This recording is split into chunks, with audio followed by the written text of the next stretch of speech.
Hello everyone and welcome back to Subnautica. I am of course William Strife and this is Subnautica, and we are, this is an immediate follow-up episode to the previous one. Hopefully, I think that it's going to edit together like that and I'm not making some big mistake and I'm going to have a weird, awkward time editing it. So we are currently in the deep Grand Reef, far below the surface. We are at roughly 500 meters down and we're in the Cyclops, and what we're headed for is the inactive lava zone because there was an update and we're looking to get into one of the facilities that the alien creatures who used to inhabit this planet set up. And it's the location that was pointed out to that is pointed out to you whenever you finally get to the the precursor weapon up on the surface. So I'm just going to go ahead and grab myself a bit of a snack here because piloting a ship like this is just very, very stressful, and it's an incredible task to do. So we find ourselves in the deep reef, and we are right next to the abandoned deep sea base. So what's important here is that you see how basically it's a tower of, you know, multi-purpose rooms, and then it's got that, you know, corridor snaking off the bottom of it. It looks a little bit like a penis with, you know, the shaft, and then it's got two observatory balls on it. Anyways, the idea here is that you want to be traveling the direction that the tower is, okay? So if you think of it like an arrow, you want to go the direction where the tower is. So, to that end, I'm going to switch over to the camera on the belly. We want to head this way, okay? And we're going to head straight over here, and a lot of what we're going to get up to here is going to be difficult. It's going to be difficult navigation. I'm not going to lie to you, okay? Because what we're about to head into is going to be pitch black and difficult to see. Let us descend. It's C to descend, space to rise, and we're gonna maneuver it through this channel. And there you go. You can see the lava down there already. We are currently moving into the inactive lava zone. Okay, now, if I hit F1, you can see the information there, and it should say somewhere there. There you go. There you go. It says player biome ILZ corridor. So this is the corridor to get into the inactive lava zone. So ILZ inactive lava zone corridor. Now the problem here is that the inactive lava zone is crazy dark. This corridor gets extremely dark. And I mean extremely dark, and I have the floodlights on right now. So whenever you don't have these patches of lava to light your way, it's gonna get incredibly difficult to see, and it's gonna get scary. I'm not gonna lie, especially if you've never done this before. Okay, so we're just gonna walk our way through this carefully and slowly, and it may not look like I'm moving, but I am. And I don't know if you guys can see it because YouTube video compression and whatnot, but the darkest locations up ahead are actually blue, and then the rock face is black. So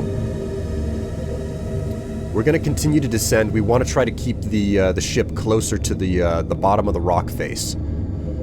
And it's probably going to take us about 5 minutes or so of constantly just moving forward at a regular pace to get ourselves into the inactive lava zone. And I might as well quickly for a moment here hit escape. You can see I'm at 600 meters. We're aiming for 1200 meters, okay? So we're only halfway there. Keep on going forward. Navigation is a real pain in here. I know that it's possible to play around with some of the shader settings in the console to actually turn off all in-game, you know, like lighting and everything, so that you just get a plain, very flat-looking cave ahead of you, and you don't have this visibility issue. That being said, you know, it's like, what's the fun of playing a game that is largely about exploration if you don't actually explore properly? So, getting really close to the rocks here, and we're gonna have a moment where I'm gonna descend, and it drops off very, very quickly from a high spot to a low spot. It's slow going.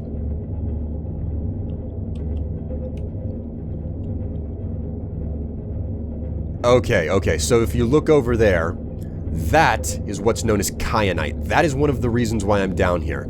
In order to apply some of the more impressive upgrades to the... okay, all of a sudden the lighting changed. That means we are actually hitting the inactive lava zone now. So I'm going to take this opportunity to pitch the Cyclops just over to the right here, and I'm going to drop the... I'm gonna take the opportunity to pop out with the prawn suit and get my hands on some kyanite, because this stuff is important. Alright, there we go. And don't want to go too low. Alright, there we go. So, we've parked, and we'll just hop back here, get a snack while I'm at it. Just, oop, ran out of Chinese potatoes already. This is the reason why you always plant 2. So go ahead and have a small munch. And I'm at 800 power, so I'm still fine for now. Welcome aboard, Captain. Okay, so here we are. Kyanite cannot be collected unless you actually do it like this with the prawn suit. These are the only deposits of kyanite that you can get. For some of the more sophisticated upgrades that you can create and apply to the prawn suit, you have to have kyanite. So, similar to how the Seamoth can have a solar panel upgrade so that it basically never runs out of power, the prawn suit can have a thermal generator, so that whenever you're in a place like the inactive lava zone, you're actively generating power to keep the thing running. So, to actually apply that, you have to have kyanite. And I think right now you only need 5 total pieces of kyanite to actually craft the upgrades. Now, unfortunately, because I have this this grappling hook, I can't actually pick anything up. So what I'm gonna do is I'm gonna hop out, and look at that. I'm taking damage, and that's because I'm in the inactive lava zone. It's incredibly hot down here. Whenever you hop outside of the prawn suit, you're going to take damage. So it's a good idea to try to avoid leaving the prawn suit for that reason. Anyways, my goal is to collect up at least 5 pieces of kyanite here. Or, assuming that I'm saying that right, I don't know that I am. And once I have all 5 pieces, or maybe a little bit more because you never know how much there's going to be, there are also small crystals that basically look like quartz from the shallows that I also need to be on the lookout for. I need at least 3 of those. They are yellow, basically quartz, but they're yellow instead. That's sulfur. Sulfur is also necessary to craft at least 1 upgrade for the prawn suit here. So pop out, grab some more, and I'm going to go ahead and harvest up this last crystal over here, and then we're going to pop back inside of the Cyclops, and we're going to find a place to dock and get inside of the facility that we're after and find out about some of the horrors down here. Alright, so I'm done with the kyanite. Now it's just a matter of looking around for... Hello, friend. Now it's a matter of getting myself into the deeper section of the inactive lava zone. Now, I should be very close to it, and it sounds like I've just depleted another cell inside of my inside of the facility, or inside of the engine room. Don't worry, I've got more than enough extra cells. Now, I've fallen dark again. This is completely normal. Don't worry about it too much. You are going to fall dark because for some reason something weird happens with the lighting in the inactive lava zone. You do hit a bright area, and then you know, go dark again. And then you keep going down and following the direction that you need. The more fauna you see, the closer to where you need to be you are, basically. So, looks like we're finally here. We are in the inactive lava zone proper, and the castle, as it were, the quote-unquote castle, should be just... I think the castle is like right in front of me. We're also getting some of the creepy music, so let's... we don't want to move the Cyclops into the middle of things here, because there is an enormous and very nasty creature. So this is one of the reasons why I take the Cyclops, okay? Because it basically serves as a place for you to take your stuff back to and stay safe, okay? Now, let's go ahead and go down, and I think that we're in a reasonable enough safe location for me to leave the Cyclops, okay? We only had to move a little bit more past the location where I was previously, so we're gonna get out of this thing. We're gonna kill the external lights as well to make the Cyclops just a little bit more inconspicuous. And I'm gonna go ahead and I'm gonna get some water, and I'm gonna get one last bite to eat before heading out again. And while I'm at it, let's go ahead and check the power cells back here. These are the ones that are going to empty first. So that is indeed what has happened. I have killed 2 power cells. Let's go ahead and remove those, and we'll put them in the lockers down below. Now, before I head out, I need to make certain, and you need to make certain, that you've got 2 purple artifacts on you. Otherwise, you're going to be going through a lot of trouble and then finding out there's no point. So, oops, that was not what I meant to do. Let's go ahead and stash our dead batteries right there, and then we'll come into this locker. We're going to grab an extra med kit. We're going to grab some more water as well. So, that should be everything. It's time to head out and start looking for the precursor base that was indicated to be out in this area. Alright, so I can see the spires of the castle, what is known as the castle, right over here. Now, something important here is that you want to watch your health on the prawn suit. The prawn suit can handle all of the heat down here, but if you touch that red stuff, you're going to end up getting damaged. And right now, the collision for what counts as lava and what doesn't count as lava is a little bit sketchy. Okay, so you see all of those spires basically in a mountain right in the middle? That is the castle, okay? And there's a small doorway up on the face of the mountain. And we're gonna see it soon here, but there's a dragon down here. Here there be dragons. And that dragon will that dragon will just mess you up. Something serious, okay? There it is. That's the dragon. Oh boy. See how it's, oh my god. It's seen me already. It's seen me already, and it shot at me. Jeez. Okay, so I'm gonna bring up the debug feed here, and because the door to get inside of this base is so difficult to find, I'm gonna give you very specific world coordinates, okay? It's gonna be -28 for the first one, 220 for the last one. The middle number kind of takes care of itself because you don't have to be too worried, but the specific number I recorded was -1188, okay? So, let's see, -28 and 220, so that means I need to head north, basically, northwest, I believe, so alright, let's get this show on the road. This is gonna be a bit of a painful and terrible process. You also want to be careful of the warpers down here. If a warper hits you, you are instantaneously removed from the prawn suit and transported out of it. And getting transported out of the prawn suit is dangerous, obviously, because if you are outside of your protective, shell here, you are going to take damage very, very quickly.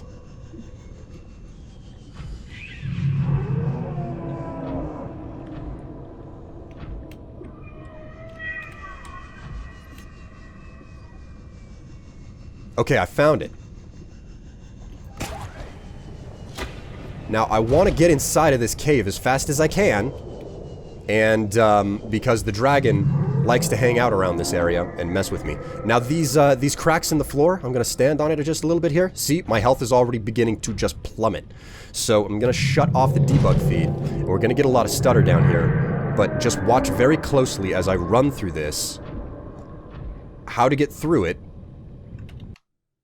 and I keep on, something else is that the game stutters desperately, so it's a good idea whenever the game starts to stutter, just like smash the pause button, because it'll sort its frame rates out and you won't have like a prawn suit that's almost ready to bust. And if the prawn suit does have its HP reduced to 0, it literally explodes into a million pieces and you're just deposited into the world, which you're not going to survive long if that happens. So, you know, game glitches and poor optimization being something you have to fight against, use the pause feature, okay? So,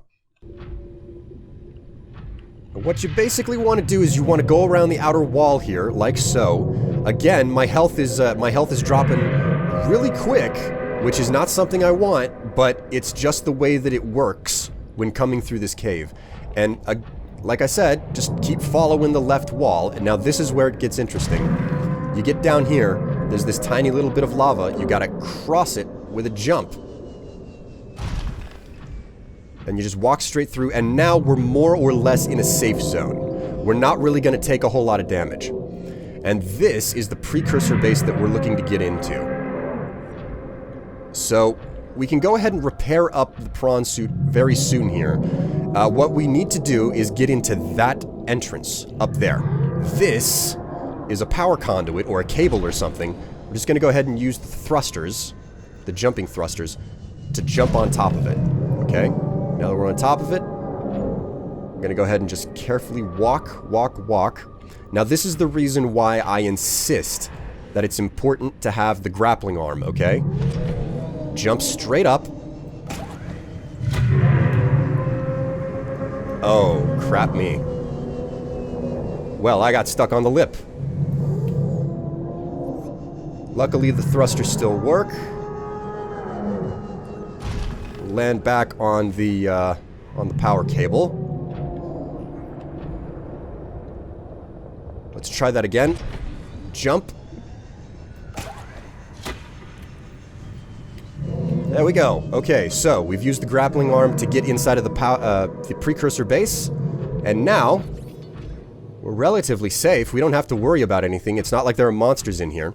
The first thing we want to do while we're inside of the precursor base is harvest this thing. It's an enormous just deposit of ion crystals. So what I'm going to do is I'm going to just park this baby, and I'm going to take out my repair tool, and I'm going to just patch up our prawn suit, because God knows it needs it. Okay, there we go. Prawn suit repaired.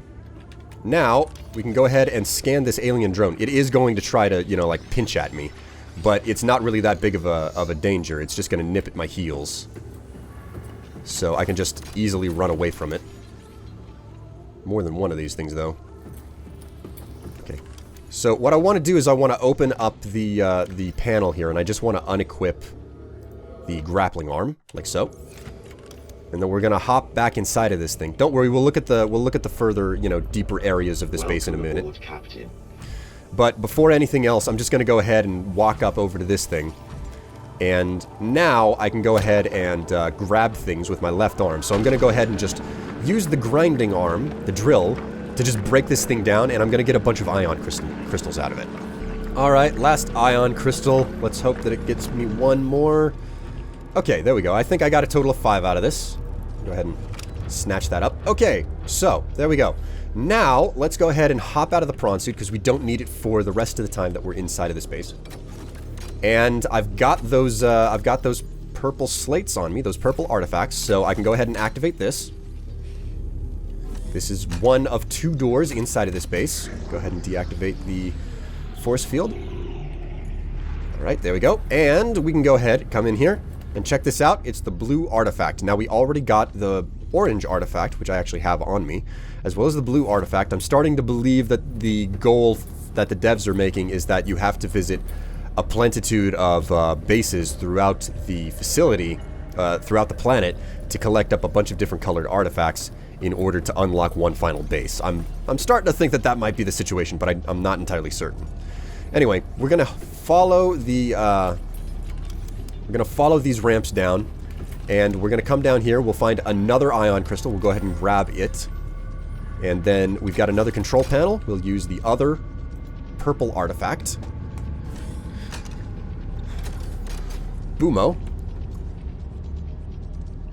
Deactivate the wall, and we have found what is actually the alien thermal plant. So we'll go ahead and scan this up just to get its data, information, etc.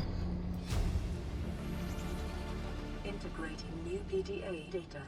Okay, now we can go ahead and open up our PDA. Okay, so alien thermal plant. This system converts thermal energy to electric current at a 90% efficiency. Some of this energy is chemically stored on site, while unknown mechanisms appear to be transferring most of it to remote locations elsewhere on the planet.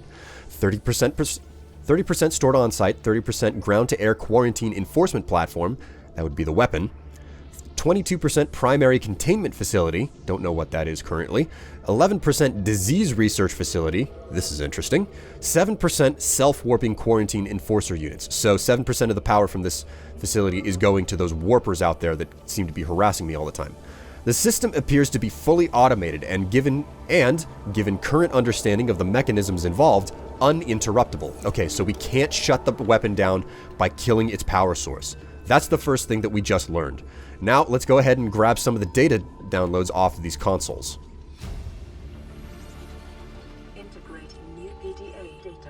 Primary containment energy transfer. This terminal appears to be controlling the delivery of a substantial portion of the power plant's energy to a vast facility elsewhere on the planet. Calculations indicate the facility is located less than 1 kilometer south from the thermal plant, in a chasm that exceeds depths so far navigated. Now, I'm pretty certain I know where that location is, but I'm not going to bet on it just yet. We'll have to see whenever they update the game further. Next up, integrating new PDA data. Data downloads, fossil data. So let's go ahead and check this out. Fossil data. This geological data was recorded from the volcanic rock that was excavated to construct this facility. It was possible to extrapolate a number of key trends. Genetic divergence. The aliens recorded data on indigenous organic remains originating between 10 and 1,000 years ago. However, the species recorded feature an unusually low overlap with those encountered so far on planet 4546b, the current planet that we're on. In other words, the information about the indigenous species from 1,000 to 10,000 years ago don't seem to have a lot of overlap with the current life forms on the planet today. That's strange. It seems that everything on the planet has changed quite a lot. Extinction event. Soil samples from 1,000 years ago contain 300% higher concentrations of organic remains than the soil average. Data supports the possibility of a mass extinction event killing off a majority of species and forcing rapid adaptation amongst many of the survivors. Okay, that explains a little bit why the genetic diversity now doesn't match the genetic diversity from 1,000 to 10,000 years ago. An extinction event. Massive amounts of evolution. Causes unknown. Plausible theories include fluctuating environmental conditions, disease, meteor impact, outside interference. Okay, so that's interesting. Now, let's grab the last data log, which is the most interesting one and the only tech-related one, thus, in this update, which is the data terminal up here. Integrating new PDA data. Data downloads alien ion crystal data. So, this alien data reveals some of the mechanisms by which the designers were able to contain and harness such vast amounts of energy within the ion crystals discovered around their facilities. Improved battery power cell blueprints, which take advantage of this information, are now available for fabrication. So this is the most important part, okay? You unlock the ability to create vastly superior energy storage in your standard batteries and power cells, okay? So that is everything in this particular facility.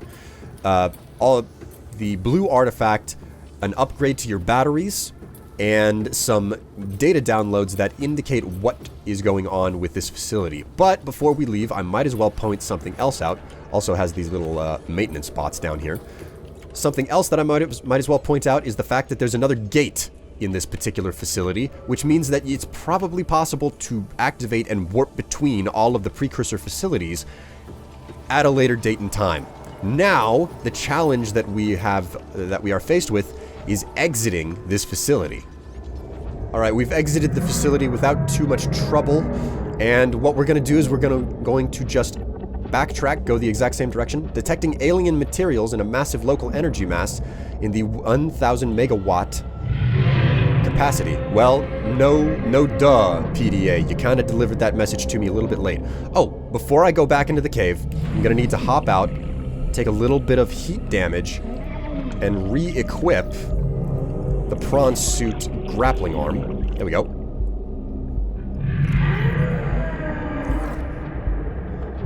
Now, let's go ahead and hop back through this cave. Again, I'm going to show you exactly how to get through this cave because you can so desperately damage your prawn suit if you're not careful about, you know, getting through this place quickly. So it's straightforward, then an immediate left, and you just follow the right wall, the same wall that you followed to get in. And it is a little bit slow going again because of the terrain and the fact that you're in a walker and everything. But up and around we go. Keep hugging the right wall. Keep losing health to the prawn suit, but that's just part of the game. Part of the price you pay. And then finally, we make our way over here. Now, you don't really need the grappling arm to get through, but I use it anyway. And then we hop right back out where we came through. Okay, and we're back out of the facility. Now all we got to do is hope that we don't have a close encounter with the dragon. I think we're headed for a close encounter with the dragon. Oh crap, he's coming right for me. Oh god!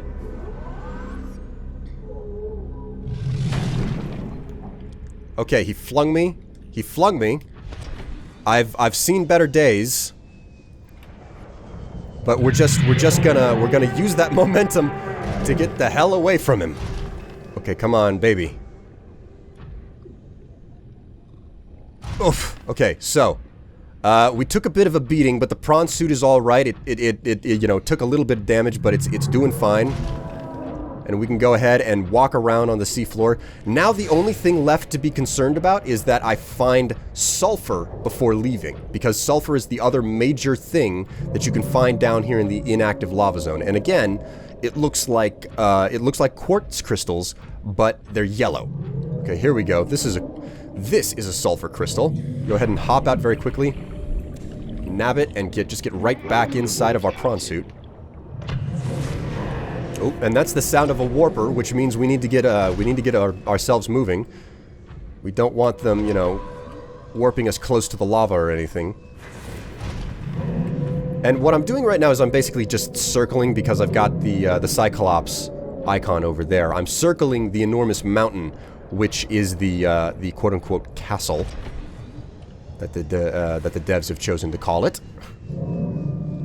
And we're just gonna keep searching for more sulfur as I walk back to the Cyclops. Now, something that is worth being aware of, as it were, is the fact that getting out of the inactive lava zone can sometimes be a little bit more troubling than getting into it, because, you know, it's like you're trying to leave and, oh my god, you know, you're lost or something. So it's a really good idea to, before leaving the inactive lava zone, actually stop and just save your game right here. Alright, there we go. So game saved, and I'm gonna go ahead and turn on the floodlights again. So now it's literally a game of just going the exact opposite direction. So the actual, you know, castle is to my left, and the corridor is to my right. So I'm gonna go ahead and activate the camera.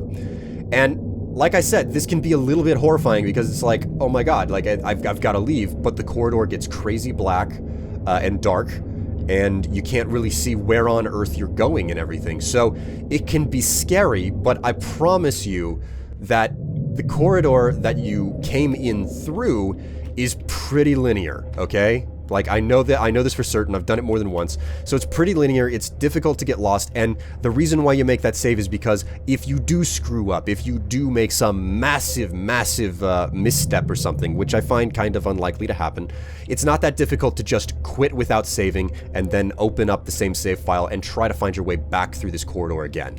So get out of my way. I'm gonna go ahead and roadkill as many of you frickin' sea creatures as I want. So what I'm going to do is I'm going to go ahead and find my way back, and again, finding your way out of the Grand Reef is going to be difficult because it's finding holes in the ceiling and whatnot, but search, okay? Once you get out of the inactive lava zone, it's a great idea to save once you, find the Grand Reef again, and do basically the same thing as what I'm doing here. Make a save at the inactive lava zone. Oh my god, guys. Okay, so I've finally made it back to my base, and I found out that there were a lot of little bloodsuckers, like little purple things, that were attached to the hull of the Cyclops and just sucking it dry of energy, and I had to use the repulsion cannon here to dislodge them, but then my game crashed and I found out that the game does not actually save the things that attach themselves to the hull of your ship, which is relatively lucky, but that's something to keep in mind whenever you're down in the inactive lava zone. Now, what I'm going to do is I'm going to go ahead and just stash all of these ion crystals, etc., as well as a bunch of the diamonds, and I can go ahead and get to town on crafting some materials for my prawn suit. I'll probably save that until next time because I don't, like, this episode is already really, really long, but I've got the kyanite crystals to do the crafting.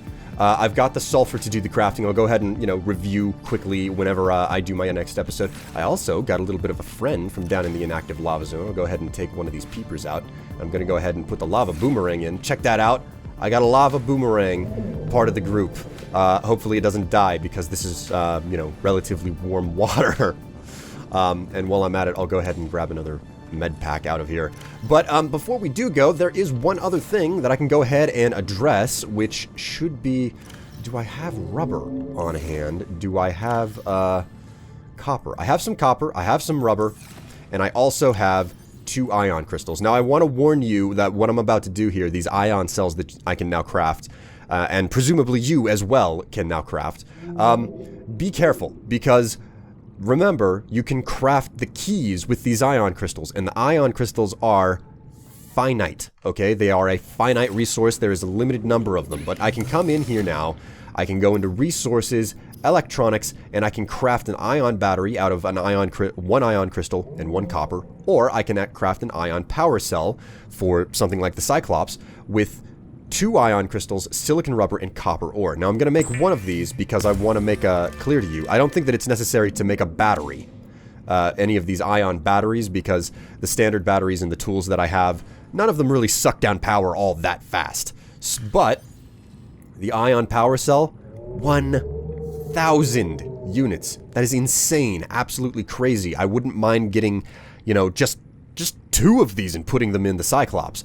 And the standard power cell, they hold 200 charge. So, that's an insane amount of power that's, gonna come in super, super handy as I continue to play the game. Just having one of those for any purpose or need will absolutely be indispensable, absolutely invaluable. I'm also going to empty the salination plant because I need that thing working all the time. And I can go ahead and load up my the Cyclops with the ion power cell. Now, unfortunately, I'm not about to exit the base because the game has decided that my base has become desperately unstable, and it does not. There's a good chance that I will actually crash the game whenever I leave my base now. But this has been another episode of Subnautica. Hopefully, everything edits together very, very well. I don't know how things are going to work.